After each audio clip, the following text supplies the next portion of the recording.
పాకిస్తాన్కు అతిపెద్ద శత్రువు ఎవరైనా టక్కున చెప్పేది భారత్. నిజం చెప్పాలంటే భారత్ ఎప్పుడూ పాకిస్తాన్పై మొదట దాడి చేయలేదు.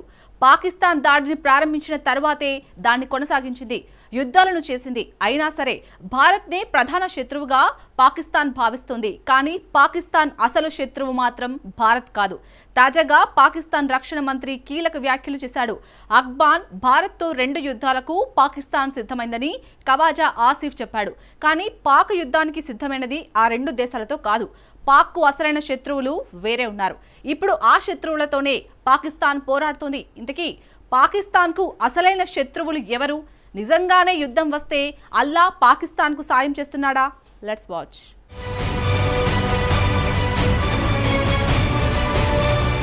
పాకిస్తాన్ 2 యుద్ధాలకు సిద్ధమైందా?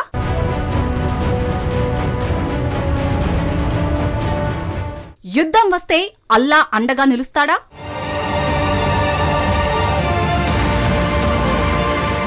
పాకిస్తాన్కు అతిపెద్ద ప్రధాన శత్రువు ఎవరు? ఈ ప్రపంచంలో ఎక్కువగా భ్రమల్లో ఉండే దేశం ఏది? భౌగోళిక రాజకీయాల్లో నివసించే ఒకే ఒక పేరు పాకిస్తాన్. ఆ దేశం వాపును చూసి బలుపు అనుకుంటుంది. 4 అణుబాంబులను పట్టుకుని తనకు తాను సూపర్ హీరో అని భ్రమపడుతుంది.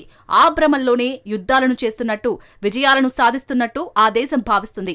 ఆ విచిత్రమైన భ్రమను కూడా ఆత్మవిశ్వాసంతో పాకిస్తాన్ ప్రదర్శిస్తుంది. పాకిస్తాన్ పరిస్థితి ఎలా ఉందంటే దీపాలు వెలిగించుకోవడానికి నూనె లేక అల్లాడుతుంది.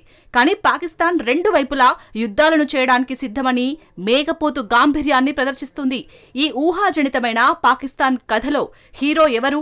ఆ హీరో ఎవరో కాదు, పాకిస్తాన్ రక్షణ మంత్రి ఖవాజా ఆసిఫ్. ఈ పాక్ మంత్రి మాటలు వ్యూహాలకు, తర్కానికి తక్కువ, కామెడీకి ఎక్కువ ఉంటాయి. సాధారణంగా అయితే అతడి వ్యాఖ్యలను అంత సీరియస్ గా తీసుకోవాల్సిన అవసరం లేదు. కానీ ఆసిఫ్ తాజా ప్రకటన ప్రత్యేకంగా ప్రస్తావించదగింది. ఆ ప్రకటన ఏంటో ఇప్పుడు చూద్దాం. తాము 2 వైపులా యుద్ధం చేయడానికి సిద్ధంగా ఉన్నామని పాక్ రక్షణ మంత్రి ప్రకటించాడు. అంటే తూర్పు సరిహద్దులో భారత్తో, పశ్చిమ సరిహద్దుల్లో ఆఫ్ఘనిస్తాన్తో పోరాటానికి సన్నద్ధంగా ఉన్నామన్నాడు. అయితే ఈ యుద్ధాల్లో మొదటి రౌండ్లో అల్లానే సాయం చేశాడని, 2వ రౌండ్లో కూడా ఆయనే సాయం చేస్తాడని ఖవాజా ఆసిఫ్ స్పష్టం చేశాడు.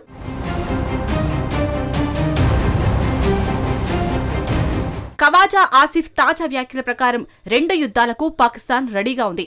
ఈ 2 యుద్ధాలు ఎవరితో అంటే భారత్, ఆఫ్ఘనిస్తాన్తో అన్నమాట. ఈ వ్యాఖ్యలు అత్యంత ప్రమాదకరమైనవి.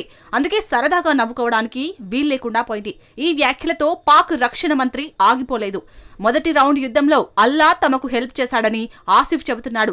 మొదటి రౌండ్ యుద్ధం ఎప్పుడు జరిగింది అంటే అతడు పరోక్షంగా ఆపరేషన్ సింధూర్ను ప్రస్తావించాడు. పాకిస్తాన్ మద్దతు ఉన్న ఉగ్రవాదులు కాశ్మీర్లోని పహల్గాంలో 26 మంది అమాయకులను క్రూరంగా చంపేశారు. వారంతా కాశ్మీర్ అందాలను చూసేందుకు వచ్చిన వారే. ఆ అమాయకులను మతమడిగి మరీ చంపేశారు. ఈ ఘటనతో దేశమంతా కన్నీరు మున్నీరైంది. పాకిస్తాన్ ఉగ్రవాదంపై ప్రతీకారం తీర్చుకోవాలంటూ భారతీయులు నినాదించారు. పహల్గాం ఉగ్రదాడికి భారత్ మే 7న ప్రతీకారం తీర్చుకుంది.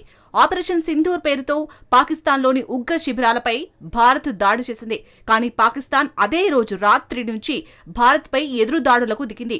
ఆ తర్వాత భారత్ సైతం పాకిస్తాన్ మిలిటరీ స్థావరాలను టార్గెట్ చేసుకుని దాడి చేసింది.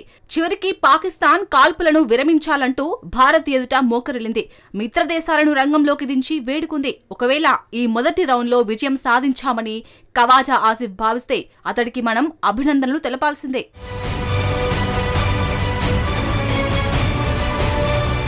ఇక్కడ మరొక విషయాన్ని ప్రస్తావించాలి. ఇప్పుడు పాకిస్తాన్కు తలనొప్పిగా, ప్రధాన శత్రువుగా ఉన్నది భారత్ కాదు. అంతకంటే తీవ్రమైన, ఘోరమైన ప్రమాదాన్ని తాలిబన్ల నుంచి పాకిస్తాన్ ఎదుర్కొంటుంది. అది కూడా పాకిస్తాన్ సొంతంగా సృష్టించిన ఓ గ్రూపే ఈ తాలిబన్లు. దశాబ్దాలుగా తాలిబన్లకు శిక్షణ ఇచ్చి, ఆయుధాలను అందించి ఆశ్రయం పాకిస్తాన్ కల్పించింది. ఇప్పుడు అదే గ్రూపు ఇప్పుడు పాకిస్తాన్ పాలిట యముడై కూర్చుంది. ఇప్పుడు ఇస్లామాబాద్పై తాలిబన్లు వేట మొదలుపెట్టారు. ప్రధానంగా పాకిస్తాన్ను నిలువునా వణికిస్తున్న గ్రూప్ మాత్రం టీటీపీ. టీటీపీ అంటే తెహ్రిక్ ఈ తాలిబాన్ పాకిస్తాన్. దీన్నే సింపుల్ గా పాకిస్తానీ తాలిబాన్ అంటారు. ఈ గ్రూప్ పాకిస్తాన్లో విధ్వంసం సృష్టిస్తోంది. మిలిటరీ కాన్వాయ్లను పేల్చివేస్తున్నారు. ప్రత్యేకించి పోలీసులు మిలిటరీని టీటీపీ టార్గెట్ చేస్తుంది. ఢిల్లీ కారు బాంబు పేలుడు జరిగిన 24 గంటల్లోపే ఇస్లామాబాద్లోనూ కారు బాంబు పేలుడు జరిగింది. ఈ దాడిలో 12 మంది చనిపోయారు, 20 మంది తీవ్ర గాయాల పాలయ్యారు. టీటీపీ నుంచి విడిపోయిన ఓ గ్రూపే ఇస్లామాబాద్ దాడికి బాధ్యత వహించింది. ఈ దాడికి పాకిస్తాన్ ఎవరిని నిందిస్తుందో తెలుసా? ఎప్పటిలాగే పాత పాట పాడింది. ఇస్లామాబాద్ ఉగ్రదాడికి భారత్ను నిందించింది. పాకిస్తాన్ను ధ్వంసం చేసేందుకు ఇండియా ఉగ్రదాడులు చేయించిందని ఆ దేశ ప్రధాని షహబాజ్ షరీఫ్ ఆరోపించాడు. నిజానికి ఖవాజా ఆసిఫ్ మాట్లాడుతున్న యుద్ధాలు అఫ్ఘాన్ ఇండియా గురించి అస్సలు కాదు, కేవలం అదొక రాజకీయం.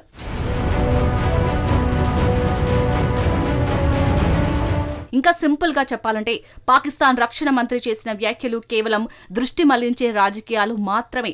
నిజానికి పాకిస్తాన్ ఎదుర్కొంటున్న అతిపెద్ద యుద్ధం బయట నుంచి రావడం లేదు. ఆ దేశం అంతర్గతంగా ఎదుర్కొంటున్నదే అతిపెద్ద యుద్ధం. ఇస్లామాబాద్ లో సైలెంట్ తిరుగుబాటు మొదలైంది. Pakistan army chief Asim Munir silent గా ఆ దేశ రాజ్యాంగాన్ని పూర్తిగా మార్చేస్తున్నాడు. రాజ్యాంగాన్ని మార్చే అధికారాన్ని అతడికి 27వ సవరణ ద్వారా స్వయంగా పాకిస్తాన్ పార్లమెంటే కట్టబెట్టింది. 27వ రాజ్యాంగ సవరణతో పాకిస్తాన్ సైన్యం, న్యాయ వ్యవస్థ పూర్తిగా ఆసిమ్ మునీర్ కంట్రోల్లోకి వెళ్లిపోయింది. ఇప్పుడు అతడికి చీఫ్ ఆఫ్ డిఫెన్స్ ఫోర్స్ అనే కొత్త పదవి ఈ రాజ్యాంగ సవరణతో లభించినట్టయింది. అతడికి అపరిమితమైన అధికారాలను కట్టబెట్టారు. రాజ్యాంగబద్ధంగా మునీర్ కు తిరుగుబాటు చేసే అవకాశాన్ని పాకిస్తాన్ పార్లమెంట్ కల్పించింది. గతంలో పాకిస్తాన్ 3 ఆర్మీ తిరుగుబాట్లను చవిచూసింది. 1958లో ఆయూబ్ ఖాన్, 1977లో జియా ఉల్ హక్, 1999లో పర్వేజ్ ముషారఫ్ తిరుగుబాటు చేశారు. ఈసారి ఆర్మీ చీఫ్ చేపట్టే తిరుగుబాటు వాటన్నింటికంటే అత్యంత ప్రమాదకరమైనది. ఎందుకంటే ఈసారి తిరుగుబాటు రాజ్యాంగ సవరణలతో రానుంది.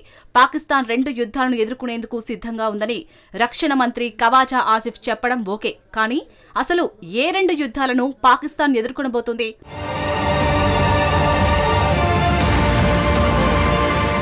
నిజానికి పాకిస్తాన్తో ఇండియా యుద్ధాన్ని కోరుకోవడం లేదు. కేవలం ఉగ్రవాదాన్ని ఆపమని మాత్రమే డిమాండ్ చేస్తుంది. కానీ పాకిస్తాన్ మాత్రం ఇప్పటికే పలు యుద్ధాలను ఎదుర్కొంటుంది. వాస్తవంగానే ఆర్థిక సంక్షోభంతో ఆ దేశం యుద్ధాన్నే చూస్తుంది. ఇప్పుడు వారానికి సరిపడా దిగుమతులు చేసుకోవడానికే ఆ దేశం వద్ద విదేశీ మారక నిధులు ఉన్నాయి. మరోవైపు అప్పులు పాకిస్తాన్ను కుదిపేస్తున్నాయి.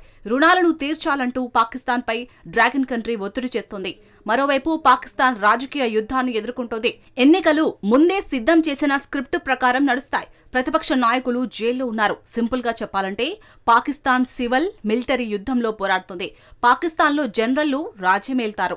ప్రజలు ఆందోళనలకు పరిమితమవుతారు. పాకిస్తాన్ విశ్వసనీయత యుద్ధాన్ని ఎదుర్కొంటుంది. సుదీర్ఘ కాలంగా అంతర్జాతీయ వేదికపై ఇస్లామాబాద్ విశ్వాసాన్ని కోల్పోయింది.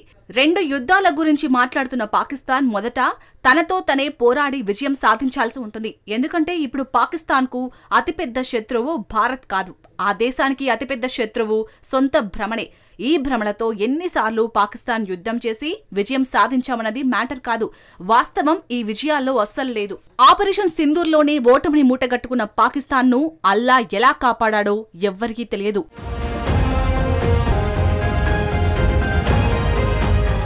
ఇక 2వ రౌండ్ యుద్ధం గురించి చూద్దాం.